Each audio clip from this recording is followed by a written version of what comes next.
Hello, welcome to Learn with me.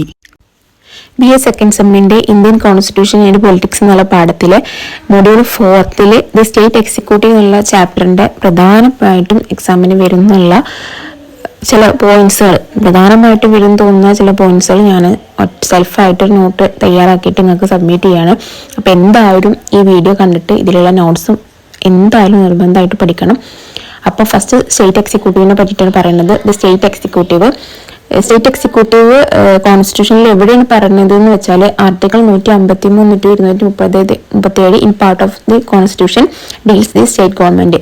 Article 153 മുതൽ 237 വരെയാണ് കോൺസ്റ്റിറ്റ്യൂഷനിൽ state ഗവൺമെന്റിനെ പറ്റിയിട്ട് പറഞ്ഞിട്ടുള്ളത്. ഇനി സ്റ്റേറ്റ് ഗവൺമെന്റിനെ പറ്റിയിട്ടാണ് പറയാനുള്ളത്. സ്റ്റേറ്റ് ഗവൺമെന്റിന് 3 വിഭാഗങ്ങളാണ്: state executive, state legislator, state judiciary. അതിൽ സ്റ്റേറ്റ് എക്സിക്യൂട്ടീവിൽ വരുന്നത് the governor, the chief minister, the council of ministers.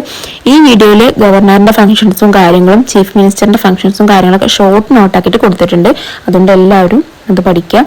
പിന്നെ നെക്സ്റ്റ് ഉള്ളത് സ്റ്റേറ്റ് ലെജിസ്ലേച്ചർ ആണ്. അതിൽ സം സ്റ്റേറ്റ്സ് ആറ് യൂണിക്യാമറലായിരിക്കും, ചിലത് ബൈക്യാമറലായിരിക്കും. അതായത് ചില സ്റ്റേറ്റിന് രണ്ട് ഹൗസസ് ഉണ്ടാവും, ചില സ്റ്റേറ്റിന് ഒരു ഹൗസ് ഉണ്ടാവുള്ളൂ. അപ്പം നമ്മൾ കേരളത്തിലൊക്കെയാണ് ഒരു ഹൗസേ ഉള്ളൂ. അപ്പോൾ അത് ഉദാഹരണമാക്കിയിട്ട് എടുക്കാം. പിന്നെ സ്റ്റേറ്റ് ജുഡീഷ്യറിയിൽ വരുന്നത് ഹൈക്കോർട്ടായിരിക്കും. ഓക്കെ, നെക്സ്റ്റ് ഗവർണർ, അതായത് സ്റ്റേറ്റ് എക്സിക്യൂട്ടീവിൽ വരുന്നത് ഫസ്റ്റ് ഗവർണർ ആണല്ലോ. അപ്പോൾ ഗവർണറിനെ പറ്റി പറയാനുണ്ടെങ്കിൽ ഗവർണർ ആരാണ്, എന്താണ് റൂൾ എന്നുള്ളത് നമുക്ക് സംസാരിക്കാം. The governor is the executive head of the state administration. അതായത് സ്റ്റേറ്റിന്റെ അഡ്മിനിസ്ട്രേഷനിലുള്ള എക്സിക്യൂട്ടീവ് ഹെഡ് ഗവർണർ ആയിരിക്കും.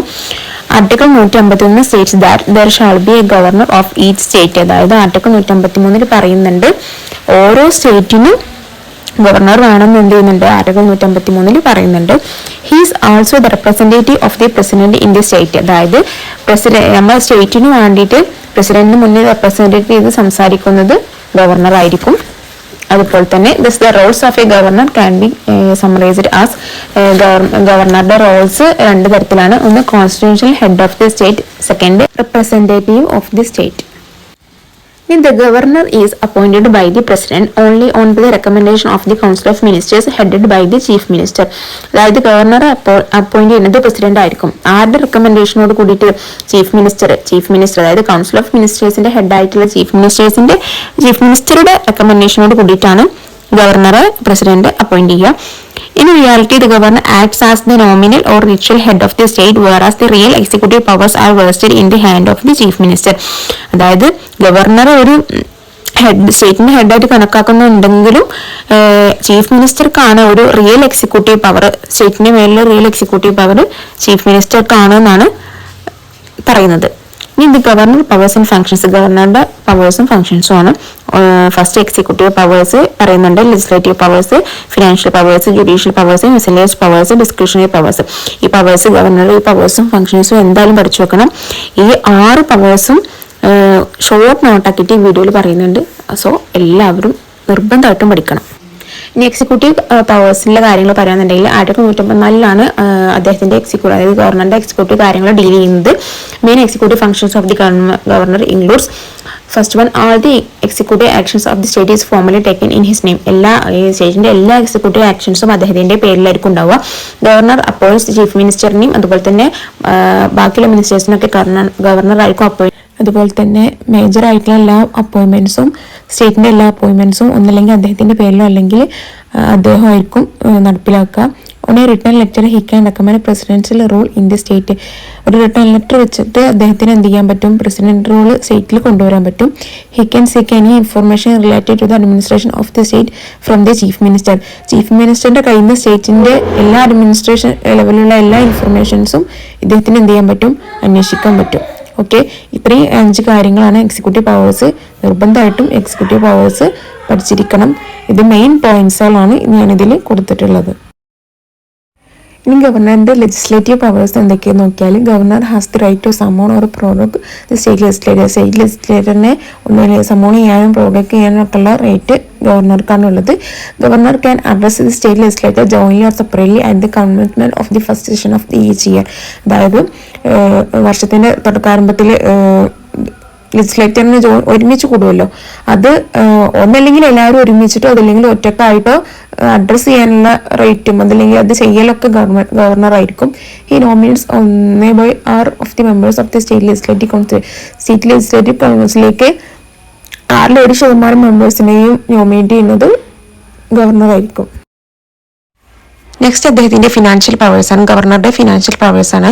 മണി bill can be introduced in the state legislative assembly only with the recommendation of the ഗവർണറുടെ റെക്കമെൻഡേഷനോട് കൂടിയായിരിക്കും മണി ബില്ല് സ്റ്റേറ്റ് ലെജിസ്ലേറ്റീവ് അസംബ്ലിയിൽ introduce ചെയ്യുക. അതുപോലെ തന്നെ state budget is presented in his name. State ബഡ്ജറ്റും അദ്ദേഹത്തിന്റെ സമ്മതത്തോടുകൂടിയത് അല്ലെങ്കിൽ അദ്ദേഹത്തിന്റെ നാമത്തോടു കൂടിയായിരിക്കും പ്രസന്റ് ചെയ്യുക. Next, he constitute the state finance commission after every 5 years. എല്ലാ 5 വർഷത്തിന് ശേഷവും സ്റ്റേറ്റ് ഫിനാൻസ് കമ്മീഷനെ നിയമിക്കലും ഇദ്ദേഹം തന്നെ, അതായത് ഗവർണറുടെ ഡ്യൂട്ടി തന്നെ ആയിരിക്കും. അപ്പൊ ഇത്രയും ഫിനാൻഷ്യൽ പവേഴ്സ് ആണ് ഇമ്പോർട്ടൻ്റ് ആയിട്ടുള്ളത്. നിർബന്ധമായിട്ടും ഈ പോയിന്റ്സ് ഒക്കെ പഠിച്ചു വെക്കുക. ഇനി ഗവർണറുടെ ജുഡീഷ്യൽ പവേഴ്സ് നോക്കുകയാണെന്നുണ്ടെങ്കിൽ he has the power to grant pardon, reprieve, respite and revision of a sentence. Next, he appoints the judges below high court. ഇതിൽ പറഞ്ഞത് എന്താ വെച്ചാൽ അദ്ദേഹത്തിന് ശിക്ഷയിൽ മാപ്പ് നൽകാനുള്ള അവകാശമുണ്ടെന്നാണ് ഫസ്റ്റ് പറയുന്നത്. രണ്ടാമത്തത് ഹൈക്കോർട്ടിന്റെ താഴെയുള്ള ജഡ്ജസിനൊക്കെ അപ്പോയിന്റ് ചെയ്യുന്നത് ഇദ്ദേഹമായിരിക്കും. ഇനി ഗവർണറുടെ മിസലേനിയസ് പവേഴ്സ് എന്തൊക്കെയാണെന്ന് നോക്കാം. The governor receives the report of state audit general and placed it before the state legislature. അതായത് ഗവർണർ ആയിരിക്കും സ്റ്റേറ്റ് ഓഡിറ്റ് ജനറലിന്റെ കയ്യിൽ നിന്ന് റിപ്പോർട്ടുകൾ സ്വീകരിച്ചിട്ട് അത് സ്റ്റേറ്റ് ലെജിസ്ലേച്ചറിന് മുന്നിൽ പ്ലേസ് ചെയ്യുന്നത് ഗവർണർ ആയിരിക്കും. അതുപോലെ തന്നെ the governor also receives the report of state PSC means public service commission and placed it before the state legislature. അതായത് PSC അതായത് പബ്ലിക് സ്റ്റേറ്റ് കമ്മീഷന്റെ കയ്യിൽ നിന്നും റിപ്പോർട്ട് സ്വീകരിച്ചിട്ട് അത് സ്റ്റേറ്റ് ലെജിസ്ലേച്ചറിന് മുന്നിൽ പ്ലേസ് ചെയ്യുന്നതും ഗവർണർ ആയിരിക്കും. അതുപോലെ തന്നെ he's the chancellor of universities of Kerala. കേരളത്തിന്റെ എല്ലാ യൂണിവേഴ്സിറ്റികളുടെയും ചാൻസലർ ഗവർണർ ആയിരിക്കും. ഇതുവരെ പറഞ്ഞത് ഗവർണറുടെ ഫംഗ്ഷൻസും കാര്യങ്ങളും ആയിരുന്നു. അപ്പം ഗവർണറുടെ നിർബന്ധമായും പഠിക്കേണ്ട ചില പോയിന്റ്സ് ഞാൻ പറഞ്ഞിട്ടുള്ളത്. അപ്പോൾ അത് എന്തായാലും എല്ലാവരും പഠിച്ചിരിക്കണം. നെക്സ്റ്റ് പറയാനുള്ളത് ചീഫ് മിനിസ്റ്ററെ പറ്റിയിട്ടാണ്. Chief minister is real executive in the സ്റ്റേറ്റിന്റെ റിയൽ എക്സിക്യൂട്ടീവ് ആയിട്ട് പ്രവർത്തിക്കുന്ന ആൾ ചീഫ് മിനിസ്റ്റർ ആണ്. ആർട്ടിക്കിൾ 163 പറയുന്നുണ്ട് there shall be a council of minister with minister at the head. അതായത് കൗൺസിൽ ഓഫ് മിനിസ്റ്റേഴ്സ് വേണം, അതിൻ്റെ ഹെഡ് ചീഫ് മിനിസ്റ്റർ ആയിരിക്കും. എന്തിനാണ് to aid and advise the governor in his functions. ഗവർണറിന്റെ ഫംഗ്ഷൻസിൽ നല്ല അഡ്വൈസ് കാര്യങ്ങളൊക്കെ കൊടുക്കാനൊക്കെ വേണ്ടിയിട്ടാണ് ഒരു മിനിസ്റ്റേഴ്സിന്റെ ഹെഡായിട്ട് ചീഫ് മിനിസ്റ്റർ ആയിട്ട് ബാക്കിയുള്ള കൗൺസിൽ ഓഫ് മിനിസ്റ്റേഴ്സ് വേണം എന്നുള്ളത് ആർട്ടിക്കിൾ 163 പറയുന്നു. ആർട്ടിക്കിൾ 164 പറയുന്നത് chief minister shall be appoint by the governor ആയിരിക്കും ചീഫ് മിനിസ്റ്റർ അപ്പോയിന്റ് ചെയ്യുക.